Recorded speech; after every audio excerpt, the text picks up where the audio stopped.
Hi everyone, it's Guillaume from Startup Basecamp. Welcome to the Tech for Climate podcast. During the show, you will have the opportunity to meet the best climate tech founders, investors, and experts from both Silicon Valley and around the globe.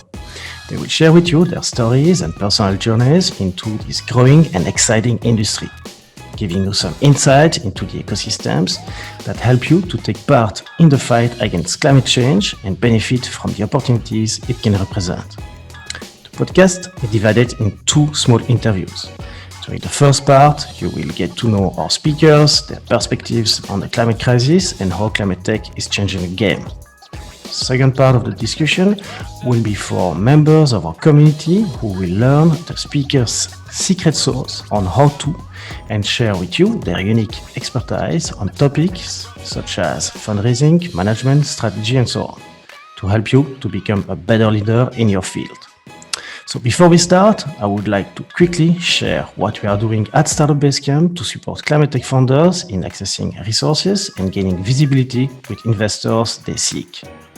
Our initiatives include a membership-based community platform offering access to a dedicated Slack group with a growing number of founders, experts, and investors from around the world, and a series of exclusive content such as interviews, weekly job listings, events, and our quarterly online pitch of night opportunity. But more than a place where you can learn, exchange, and grow, we are building a matchmaking service to facilitate connections between our members and top investors and experts in the field. And soon, alongside with other top investors, we will be launching a small fund to co-invest in the growth and acceleration of our members. Finally, all of this is possible because of your support and donations. We are a small self-funded team, and we want you to be part of this collective movement against climate change. So please share one episode with a friend and subscribe to the channels. As an added bonus, we will plant a tree for each of our subscribers each time we reach 1,000 new fans or donors. Do not hesitate to connect with me via social media or email guillaume@startupbasecamp. Thanks a lot for listening. I hope to get in touch with you soon. And now, let's go for the show.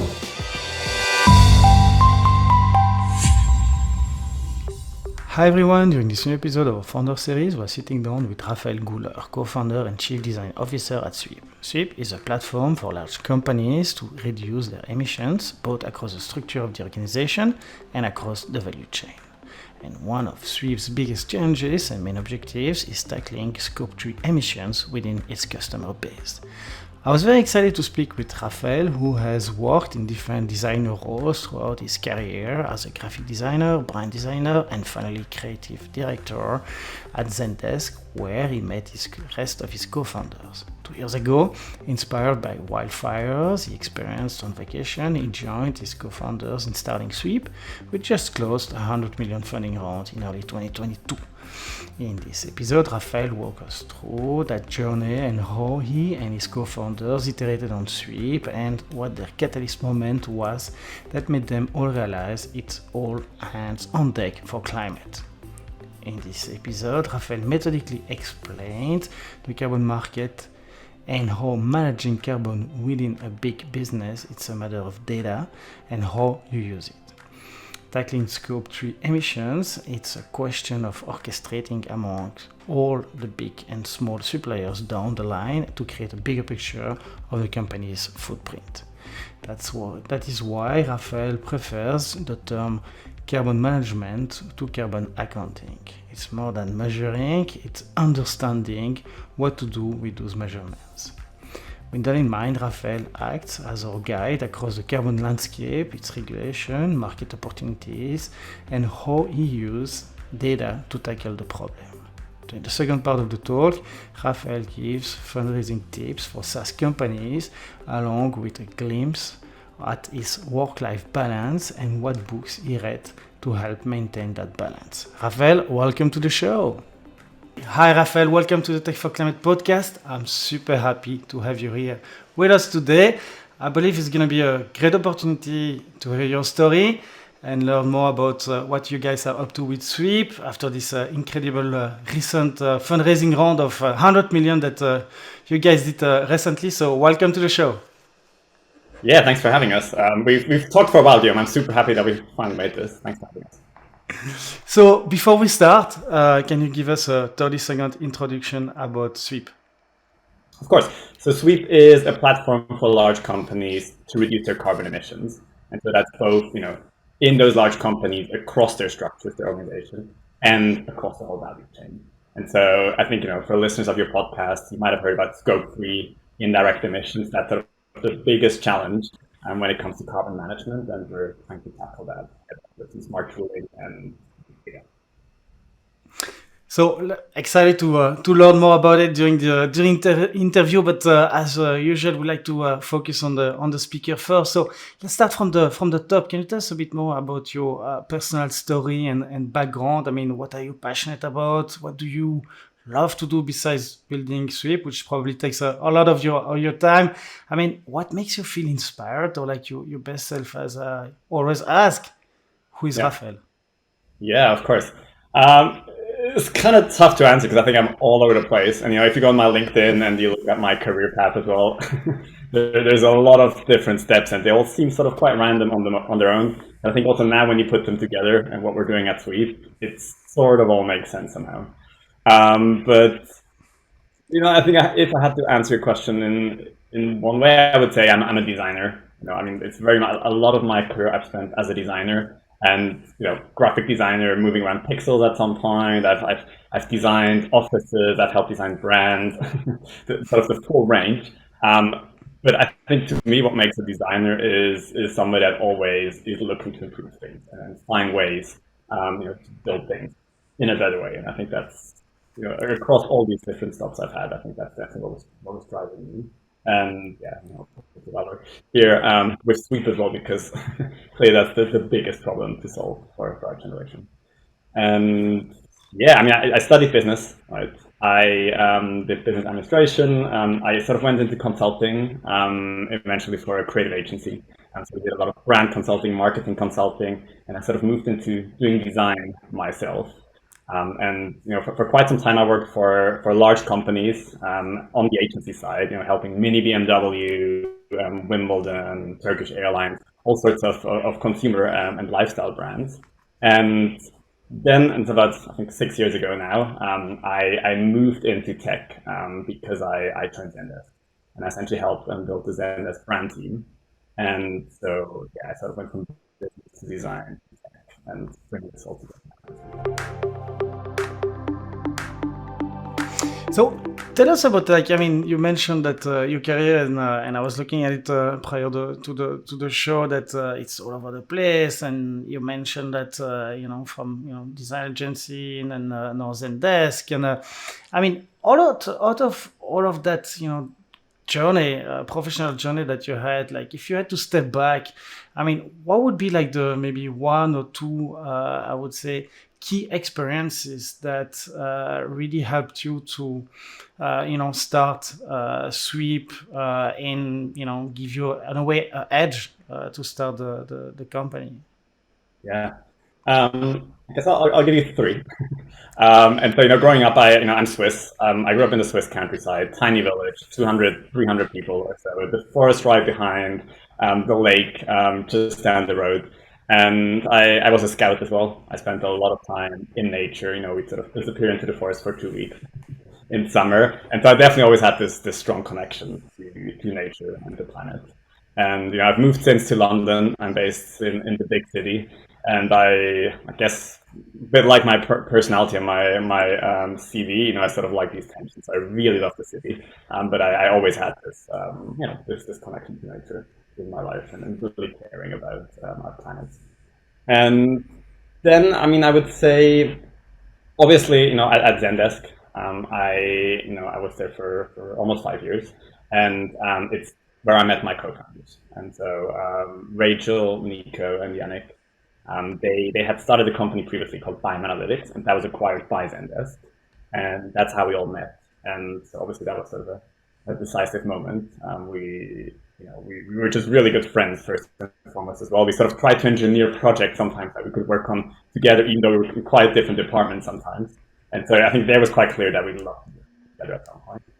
And then yeah, I mean, we had all sorts of different ideas, and then obviously the climate topic became too hard to ignore. And I would say one of my personal moments was I go to south of France for summer holidays. It's my aunt's place, near the beach, near a natural reserve, and as this year again as well, there's just a lot of wildfires, and so we had moments where there would be ash raining down, and everything would stink of smoke, and you could see the fires, and it sort of really made this very real and tangible. And so I think that's probably one of the reasons why we decided to try to solve something for the climate. So do you, and this example that you mentioned now in that journey, which was like this holiday time, being in nature and seeing this directly, I would say touching the climate change effect on nature and on the planet, what besides that one have been maybe your driver and key aha moment that you could define as such to really jump from the service tech industry as ZenDesk to the more like climate tech industry as we call it today? Yeah. I mean, so I'm a bit of a news junkie. I read the news all all day long. I get up in the morning, I read the news. I get to bed, I read the news, and so obviously, it's gotten. And I guess it's also we all live in our bubbles. But the one I'm in was just very dominated by climate. So I think that's definitely a driver as well. And I'll be honest. When we started talking about maybe starting a business together with my co-founders, we had all sorts of ideas. And actually, one of my co-founders, Nico, at some point talked about a travel app. We thought the Spotify for travel, and you should get sort of really good recommendations based on where your friends have gone, and make that really a simple, good experience. And so we had other ideas, and I think it was also Rachel at some point. She has 2 kids, and she was like, "No, there's no way we can get people to travel more. We need to actually try to be part of the solution." So I think that was definitely a big piece as well. And I'm so grateful. Obviously I love my time at ZenDesk. We had a great team there. We did some amazing work, but getting up every morning and knowing that what you work on is so critical and so relevant is I can definitely recommend moving into climate if you're not yet.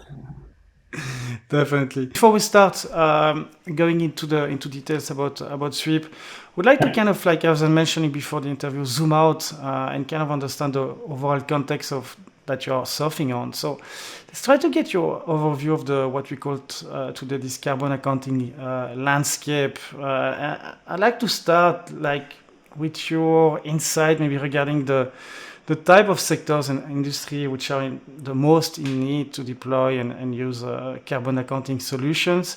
If you could tell us, who are the main users today of carbon accounting solutions in general.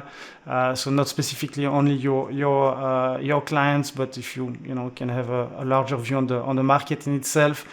What is eventually the percentage that they represent today in terms of use or adoption, I would say, into the market, and which type of industry, and maybe what are their motivation to jump and start to really use a solution like yours? Yeah. Lots to unpack here. So I think, for starters, I just want to get this out of the way. I don't really love the word carbon accounting so much. It's definitely part of what we do at Sweep as well.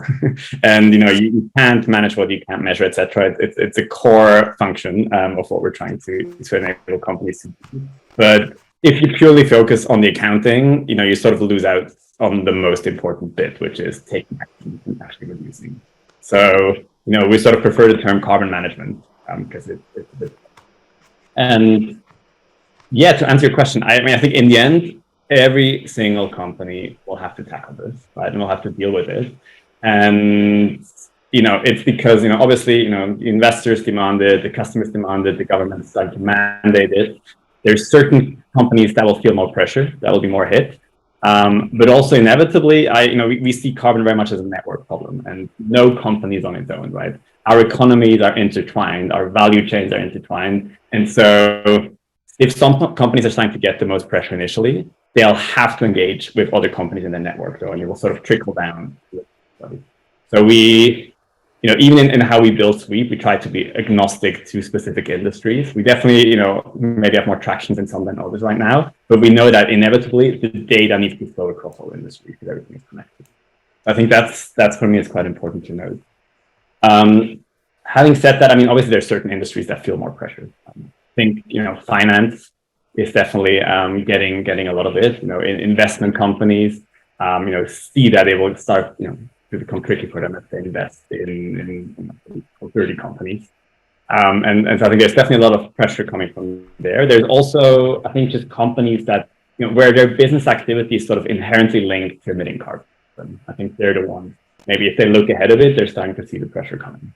Whereas, if you're a tech company and most of your sort of immediate emissions are, service and travel, I think you might feel a bit less pressure.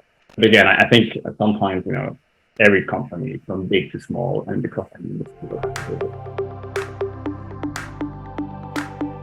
it. And in terms of market adoption today, what do you guys see in terms of data? Are we like really far from a quarter of the market adoption? Just at the beginning of this movement, or how do you see this? And what is maybe the acceleration behind, if any? Yeah, this is quite subjective, but to me, it feels like we're sort of right on the tipping point.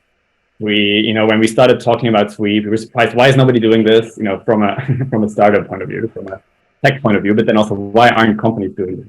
And it's completely changed, right? And so I really think this year is sort of where everybody is starting to look around and sort of try to do a bit of research, and then next year is when, all the big companies are going to fight. Yeah. And go ahead. Yeah, I think we're sort of at the tipping point, and we see it, with obviously we're scaling our sales team, and the amounts of leads that are coming in now, we really see it accelerating, and yeah, obviously it's super exciting and important that that's happening. So in terms of challenges and opportunity that you see in the do you see in the market to accelerate the carbon management, as you mentioned, solution deployment? Do you think what are the regulations currently in place that are in a way pushing that market towards accelerating this do solution like yours? Or is there any solution any regulation that are missing that should be put in place to really accelerate that?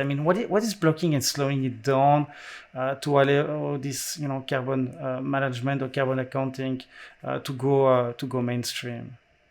Yeah.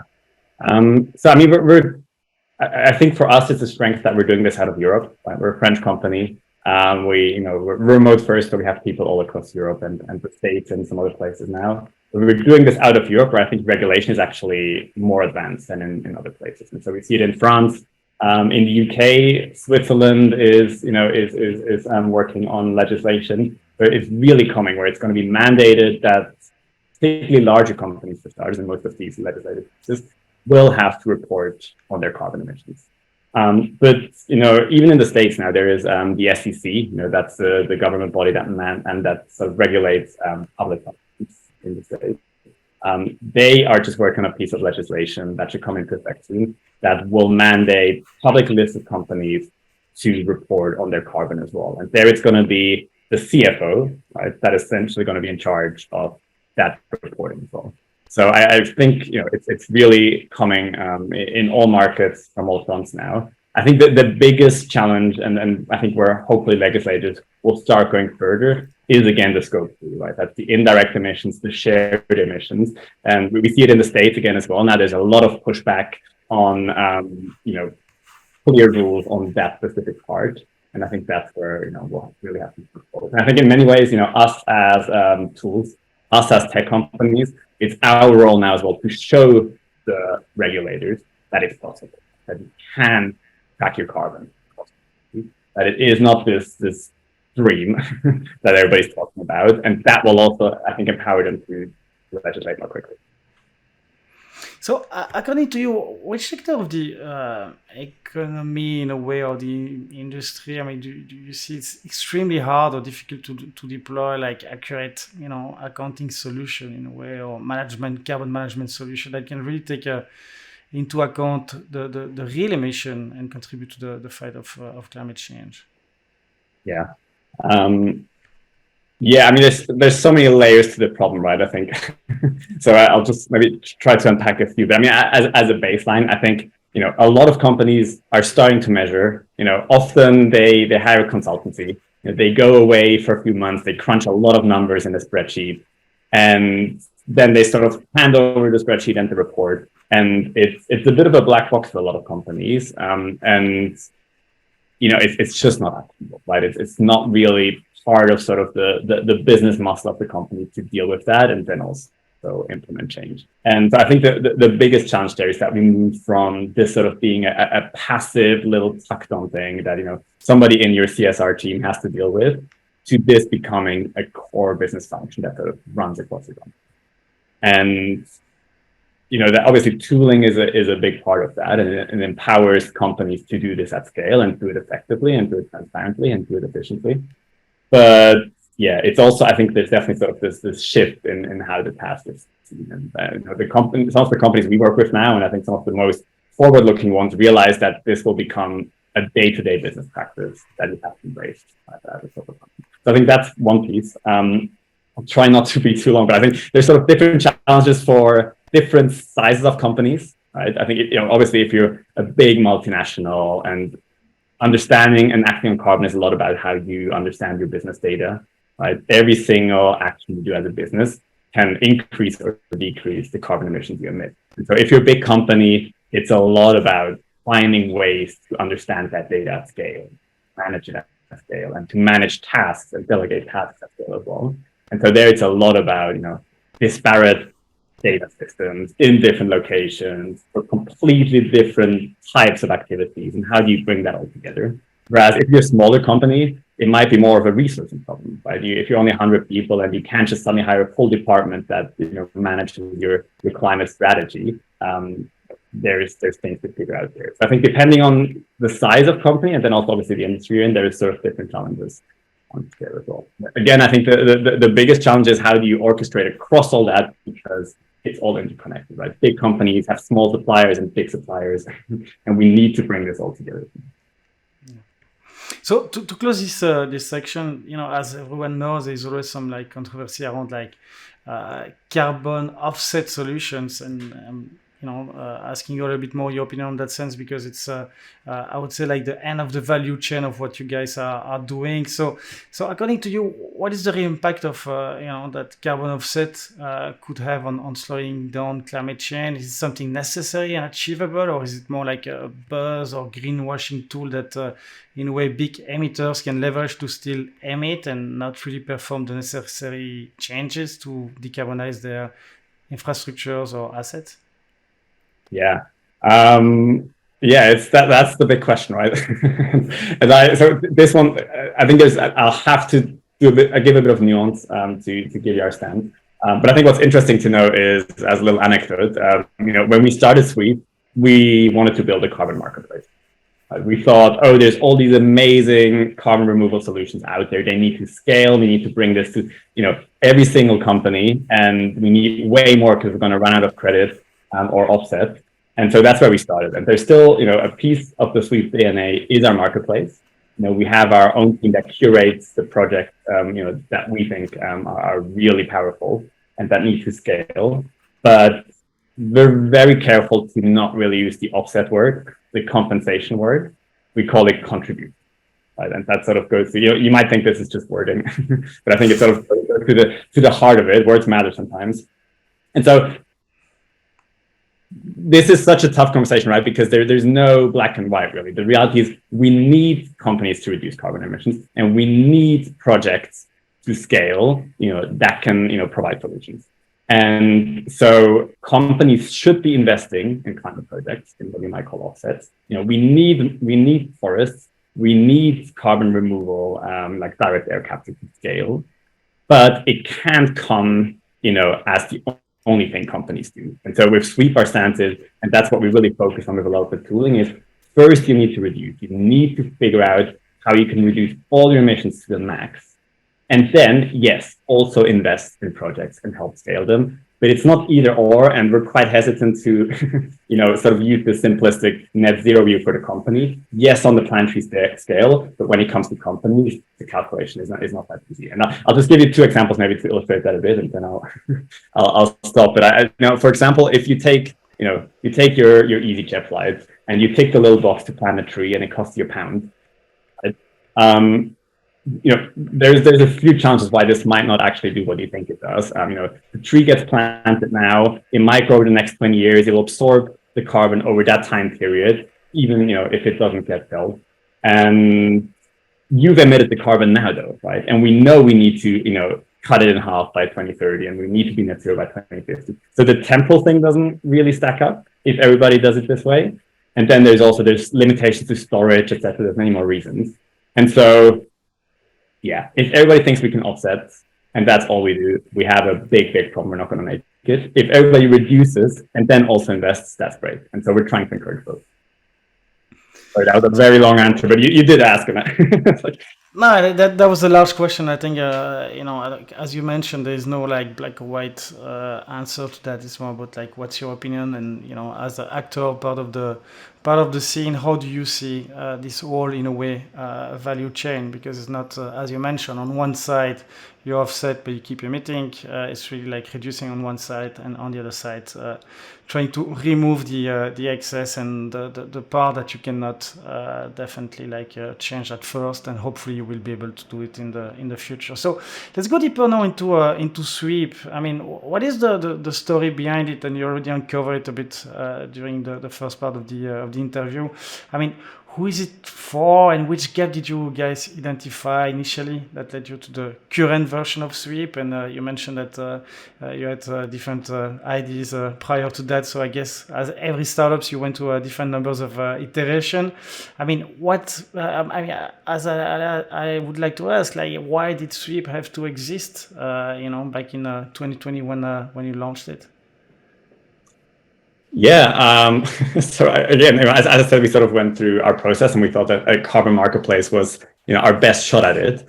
And then, we started talking to companies. We had our first few sort of test customers, and then we just realized that the really hard challenge, where we can provide the most value, is the reduction piece. And it's, as I said, it's a data challenge, it's a data problem, it's a network challenge. How do you do it across companies? And as I mentioned, my three co-founders started a company called Analytics previously. And so that was a data tool. It's all about getting big amounts of, business data into the tooling, and then create visualizations and reports. And that got acquired by ZenDesk. It's the ZenDesk analytics tool now. And so we've spent 10 years learning about how to deal with big amounts of business data. And so we just realized that's where we're strongest. And that's also where we realized that's the biggest challenge for companies. Offsetting is sort of, obviously there's all sorts of challenges there as well, but it's, I think it's a bit more straightforward, at least on the, the company side that buys the offsets. But then, how do you actually understand your impact and reduce that across the networks? That was, so we moved into that. Again, we still believe in the full journey, as per the contributions conversation. Also, we provide, your management across the full journey, measuring and reducing it and then contributing. But we went into that piece. And yeah, I know there's a lot of startups and also big players in that space now, which is, I think, is proof that it's a valid sector. But back then, there wasn't anybody. We were really wondering why are we doing this. So on the product side, and maybe you would love to have and you are the product guy as well, or at least on the you mentioned you're a designer, so you probably contribute a lot to the user experience and the flow of the product. So how does it work? Like, what type of emission do you help to calculate, to understand? How long does it take in average to get on board for a company? Which are the type of reporting and data that you provide, and where is Sweep available? You mentioned that in Europe, is it Focus Europe right now, the US? If you could help us, to visualize the whole process and understand your secret sauce. Yeah, of course. So Sweep is global, right? We're a SaaS tool. Right? Get it on subscription. And just by default, the internet is global. So is Sweep. And that was a very conscious decision from the get-go, right? I'm Swiss, London-based. I speak French, but it's not my native language. All of my other co-founders are French. The company's incorporated in France. But we always decided that we're proud to be based out of Europe. We think it's sort of a strategic advantage for us to do this out of Europe. But we're an international company, and that's because the problem is global. And quite quickly, also we realized that it's large companies, and that's kind of a broad term. But how we sort of break this down is, companies that for them carbon is critical, and companies with large networks. They're our audience, and really, why we go after them is because we think they'll be the ones that has sort of the network effect built in that will get us to reduce at scale more quickly. And just to unpack that a bit, I'll give you an example.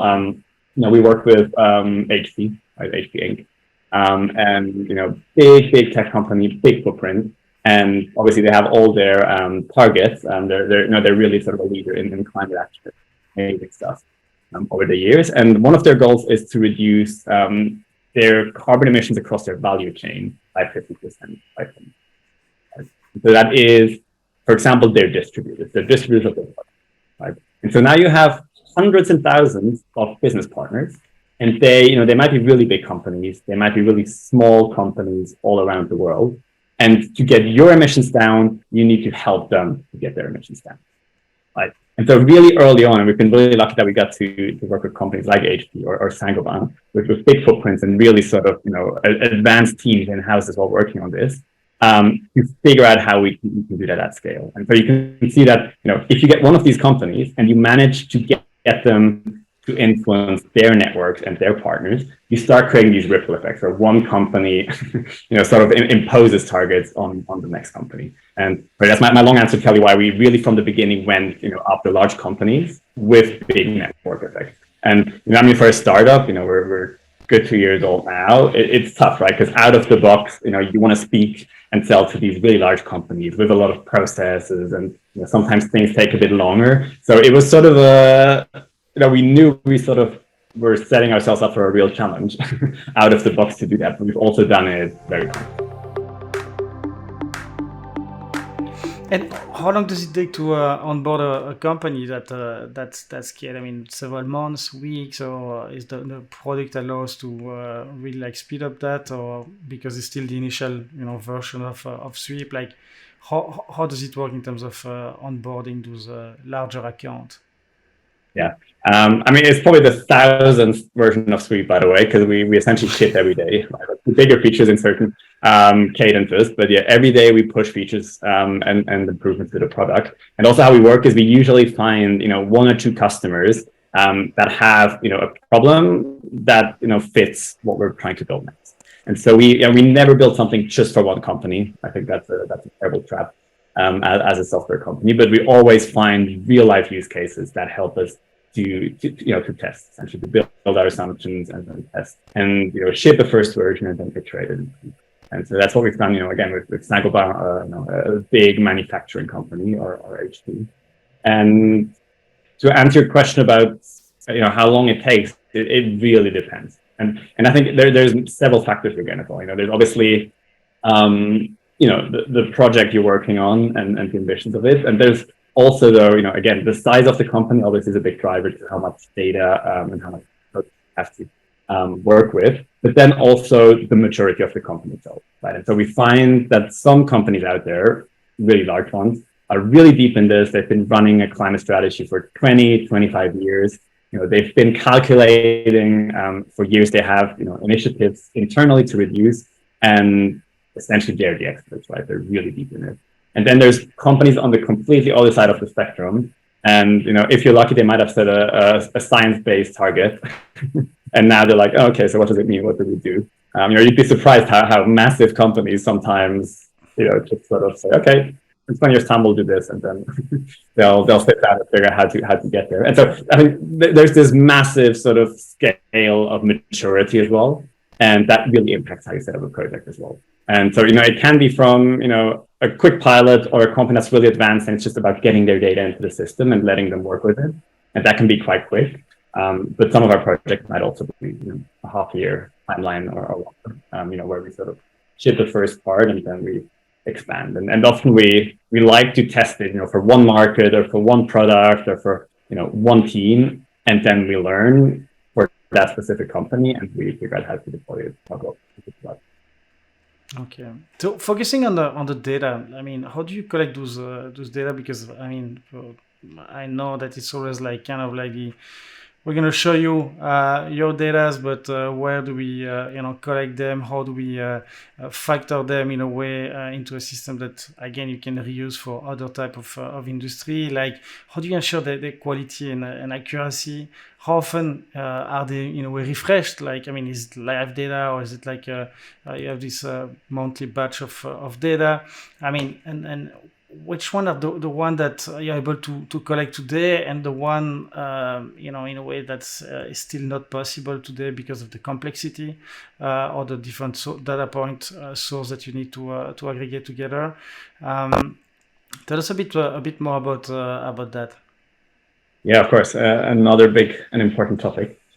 For the frequency, I'll just take this first. I think my personal opinion, or I think Sweep's opinion, is that you need to move to a regular cadence, right? And so currently how this is done is, again, once a year, the consultants crunch all the numbers and you file the report, and then, you put it in a drawer and you'll do the same exercise again a year later. And, if you've worked for large companies, or I guess for any company really, if you don't, have something in front of you on a regular basis and track progress, you're just not going to care about it. And so we usually recommend to our customers to move to a monthly cadence, right? And it's a bit like a sales team. You have your quarterly goals, and you work on a monthly sort of check it, and then down to a day-to-day frequency.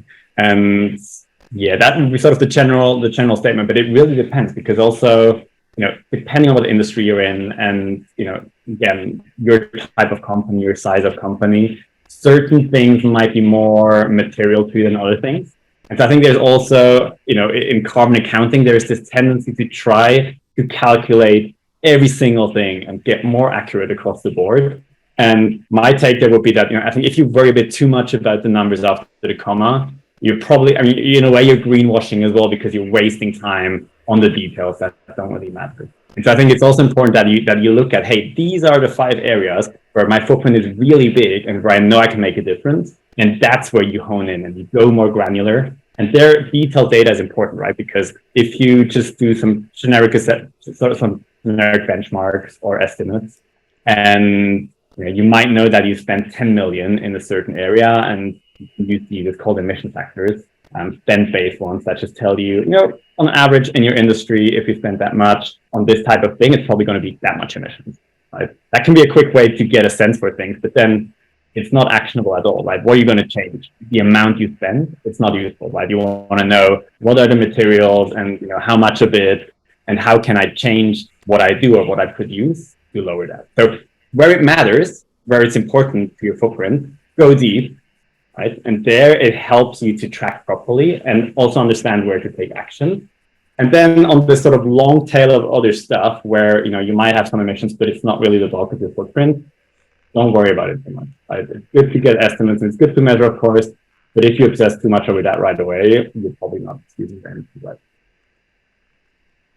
Do you see, based on those existing data that now you have been collecting towards, the different companies, do you see that any, specific sectors or activities in itself that could be that is similar in different companies, where the company in itself is able to take action quickly, or in other sectors where it sounds that it's maybe less of a priority or less of interest, and where it takes longer to take action?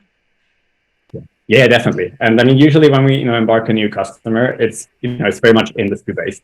And there's certain obvious places. Obviously, your energy consumption is really clear. That's going to be a massive chunk of the system.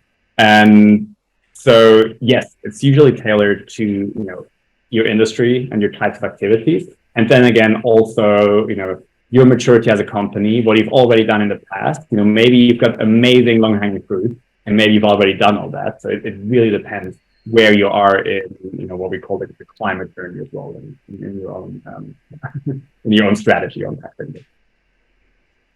But any specific example that you could mention that you saw for one or two type of of your clients' portfolio without naming them? Yeah, I can even mention. So, for example, Saint-Gobain, is one of our key customers, and with them, they produce glass and steel. A lot of construction glass. Saint-Gobain. So in their case, we're really first and foremost working on their direct emissions, and so there it's their manufacturing plant.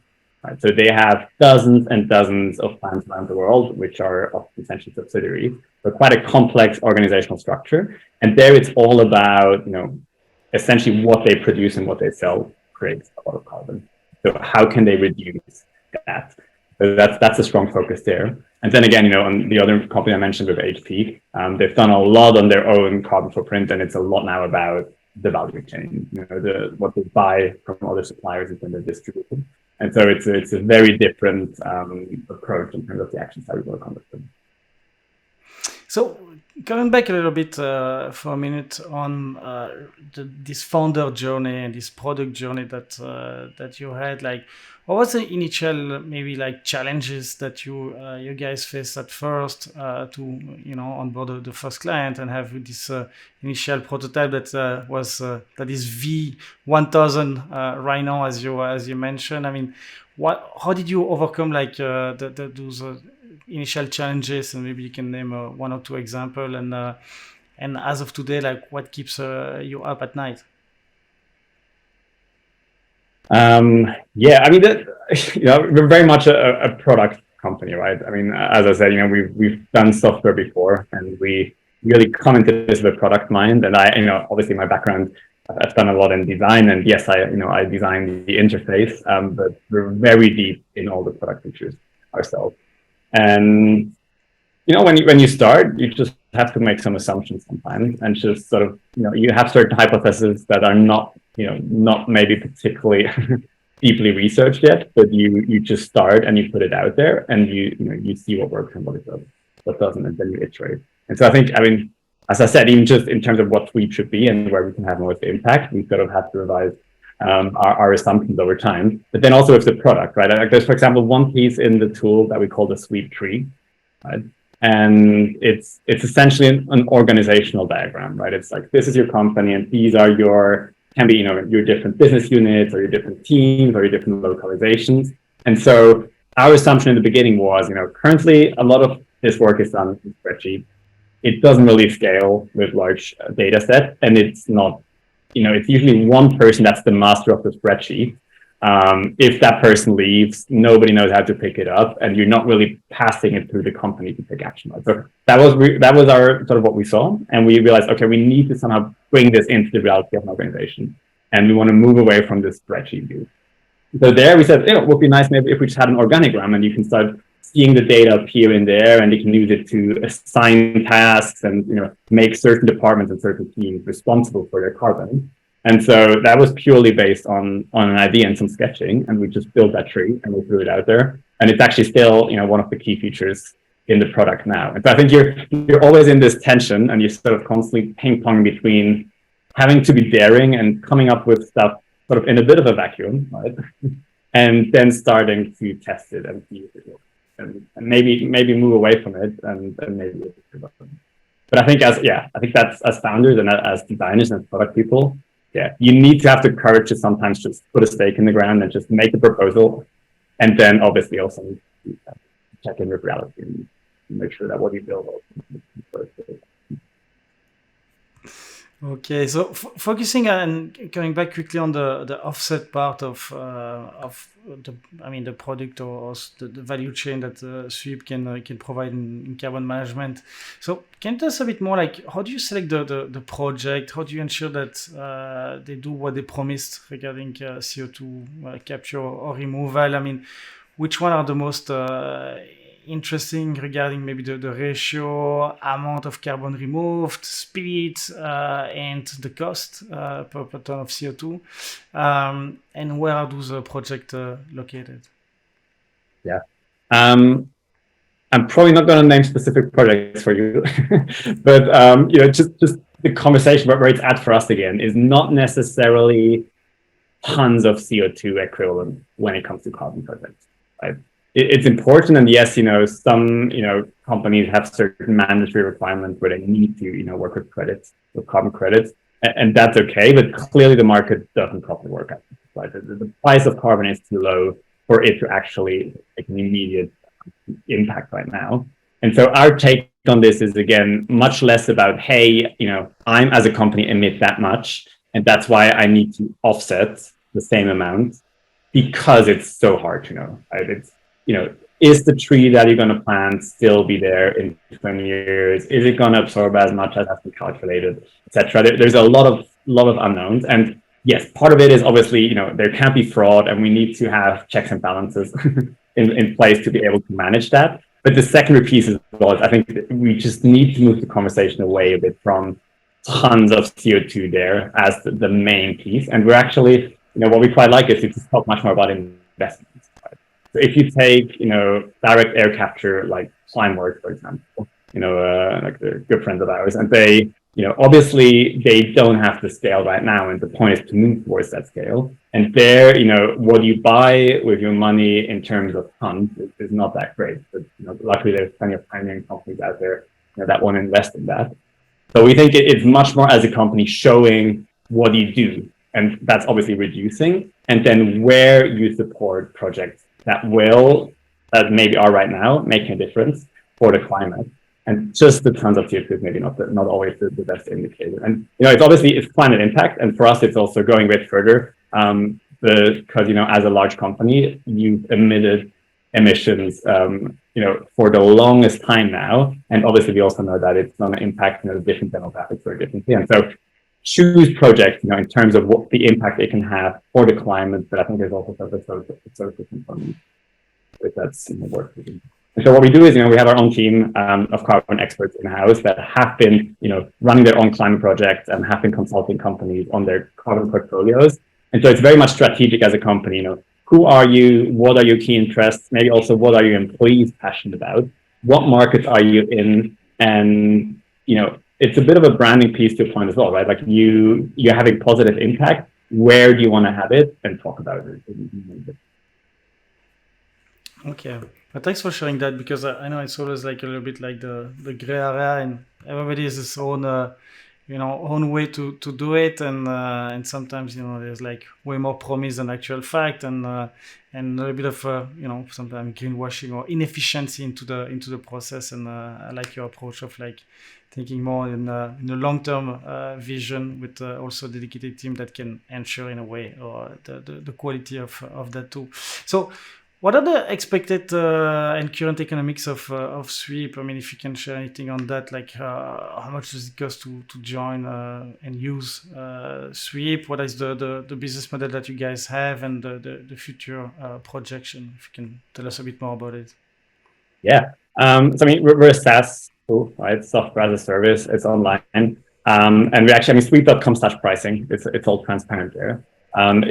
It's based on licensing. So companies buy license. It's based on the number of seats, and yeah, so it's quite straightforward. Obviously, there's for larger companies, we sometimes there's implementation services that we offer. We help them manage the transition, so there can be sort of professional services in addition to that. But the company that we're building and what we're focusing on is really a software tool with sort of the scalability that comes. So can you tell us a bit more, and two last questions before closing this first part of the interview, a bit more about your competition today? I mean, we all hear a lot about carbon accounting, carbon management companies popping here and there, and we see some of them as well on our side. So tell us about this competition today in the EU, the US, as you are global players.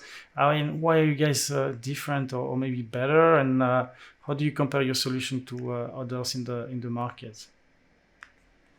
Yeah, I mean, I very much don't see this as a zero-sum game, and I think the fact that there's plenty of companies trying to tackle this now is amazing, right? And how it's accelerated, I mean, both I think in terms of investment in this company over the last months, but then also just I think the awareness of companies and the amount of RFPs that we start to see come through now is amazing, and that there's not going to be one solution that fits all.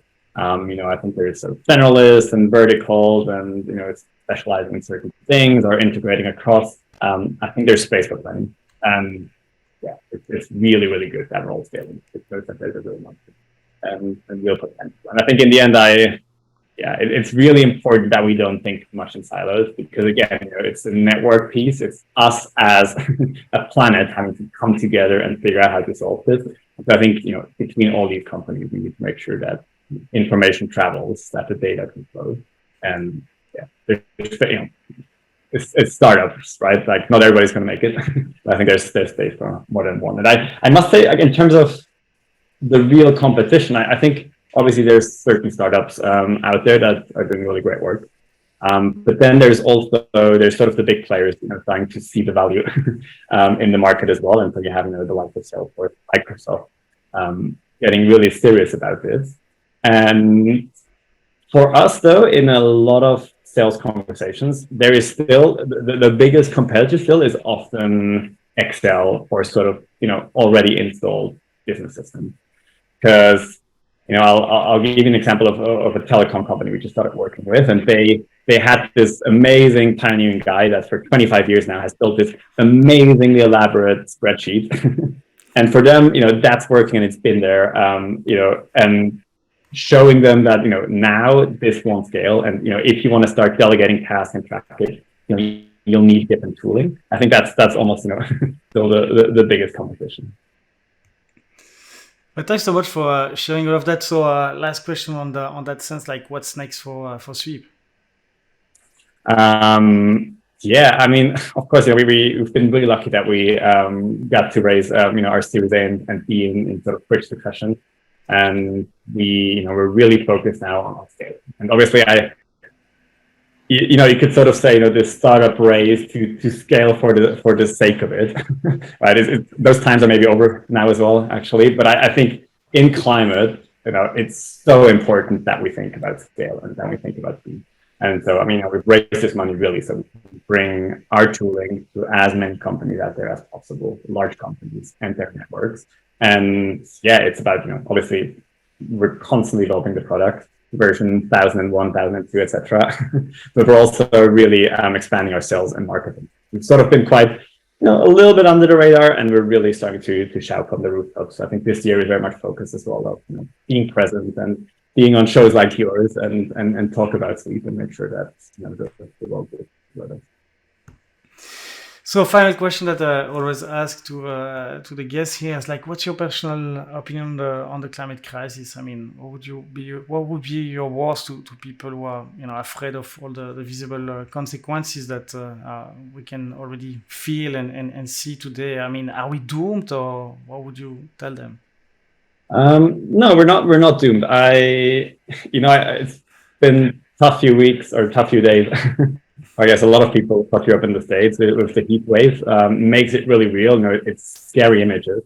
The reality is, yes, it's super serious. Right? The world is going to heat up, and we probably have to get used to it and think about mitigation and adaptation. But I also really, really believe that we can still change how we do business and how that impacts our planet. And so we're talking a lot about carbon, not just as this negative thing, and for companies as this compliance piece and having to get rid of it. I really believe that carbon can also be a catalyst for growth and for sustainable growth, right? For finding ways to innovate with your company and to become, a company that's relevant in 50 years' time still, and in 100 years' time. Because I think that the leading companies right now, they realize that and see this as an opportunity, and not just as something negative. And that's very much, I think, how we try to live and breathe at Sweep. And we're optimists, and we know it can be a force for good. We've seen it with some of our customers. We think there is the scary bit, and then there's this insane opportunity for us as a society to use this as kind of a thing. And like people like you, us, hopefully our listeners here, recognize that. And you can do things. They might be tiny, it might be big. You might think, oh, I've gone vegan, but I'm still flying. Does it matter? Every single bit matters. And whatever you do in a company, wherever you're at, in whatever department, there's probably stuff you can do in your job as well that's going to make it. And every little bit. So how can our listeners, investors, founders, experts, like employees in different companies can help you? Well, use Sweep. I think if you're an investor, you've got a portfolio, you've got amazing network effects. So you should be aware of that. I think particularly investors, who might be quite small companies, can be quite nimble and quick to implement solutions, but then have, again, this massive network that's attached to them. I think that's a crazy opportunity to get the ball rolling and start, pushing those dominoes.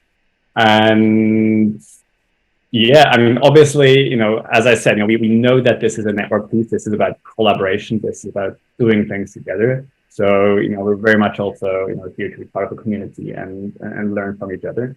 And so, if you're in climate, reach out to us, and maybe there's things we can do together to accelerate. Any question that I did not ask you that I should have for this first part of the show? No, obviously, we love talking about this. There's a million things we could go into more depth, but yeah, we know we're off track at the moment. As a planet, as companies, we can get back on track. It's tooling, it's people, and just keep pushing and fight for a better future.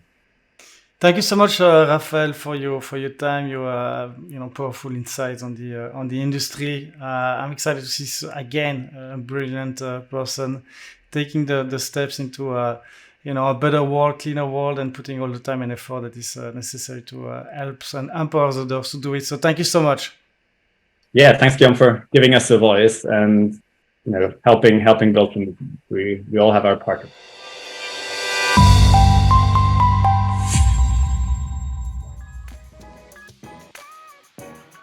Hi, it's Guillaume again. Thanks for listening. I hope you enjoyed the show.